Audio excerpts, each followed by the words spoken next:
بعد پھول کو گل کہتے ہیں، گل کو ہم گلاب کہتے ہیں، پھول کو گل کہتے ہیں، گل کو ہم گلاب کہتے ہیں۔ کچھ اظہار خیال سے پہلے ہم آپ کو سلام کہتے ہیں۔ السلام علیکم ورحمۃ اللہ وبرکاتہ۔ ابھی مولانا اسلم صاحب بریانی کی مثال پیش کر رہے تھے کہ کچھ چاولوں کو چیک کر لیا جاتا ہے اور اندازہ کر لیا جاتا ہے کہ بریانی کیسی بنی ہے۔ اس کو ہمارے استاد محترم حضرت مولانا رشید احمد حیات رحمۃ اللہ علیہ بڑے اچھے انداز میں بیان کرتے تھے کہ ہم لفافہ دیکھ کر خط کا مضمون پڑھ لیتے تھے۔ تو ماشاءاللہ اس موقع پر جو ہم نے پروگرام کی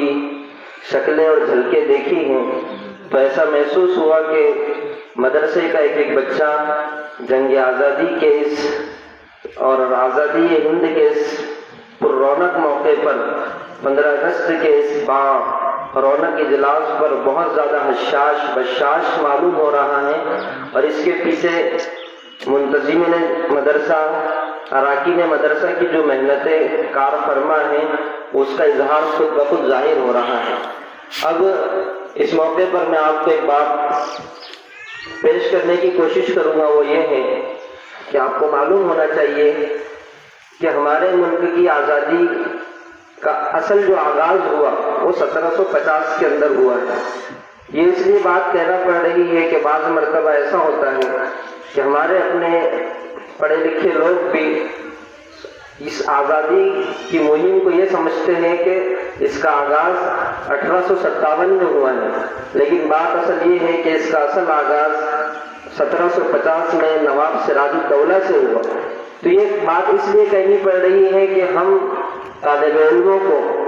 اور مدارس سے تعلق رکھنے والے اہل علم حضرات کو تاریخ کا مطالعہ مزید گہرائی کے ساتھ کرنا چاہیے،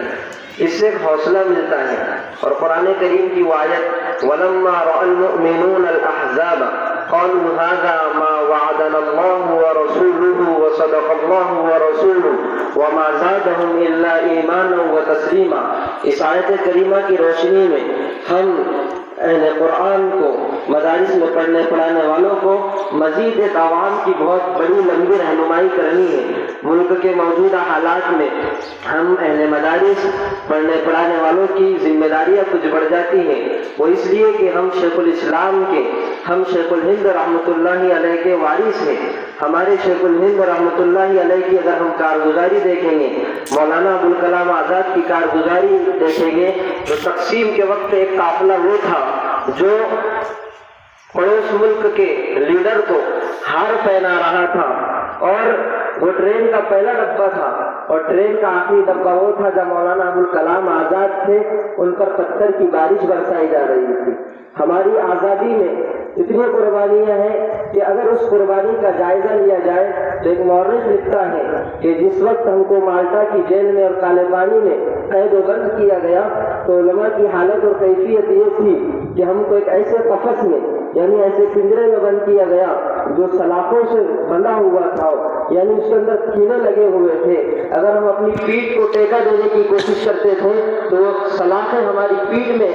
چبھتی تھی، اگر ہم بیٹھنے کی کوشش کرتے تھے تو کمر میں چبھتی تھی، نکلنے کی کوشش کرتے تھے تو پیٹ میں چبھتی تھی۔ نتیجہ یہ تھا کہ ہماری آنکھوں سے آنسو بہتے تھے اور ہمارے پیروں سے خون کے قطرے نکلتے تھے۔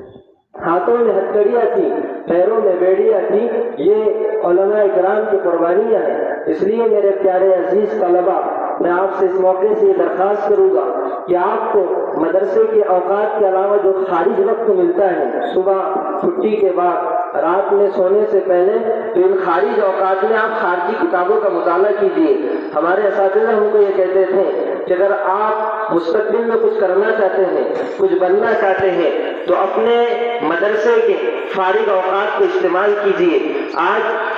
ہم آپ کے سامنے کھڑے ہیں، آپ کے اساتذہ اپنی کارکردگی کو جو آپ کے سامنے پیش کرتے ہیں یہ طالب علم کی محنت کا نتیجہ ہے، ورنہ کہاں ہم اور کہاں یہ لکھتے گل اے نصیب صبح تیری مہربانی ہے۔ میں ممنون و مشکور ہوں مدرسے کے محتمین حضرت مولانا ناصر صاحب دامت برکاتہم العالیہ، آپ کے تمام اساتذہ اور اس مدرسے کی کمیٹی کا کہ آپ نے عاجز کو کچھ کہنے کا موقع دیا، انہی دو باتوں پر میں اپنی بات کو ختم کرتا ہوں۔ وآخر دعوانا الحمدللہ رب العالمین۔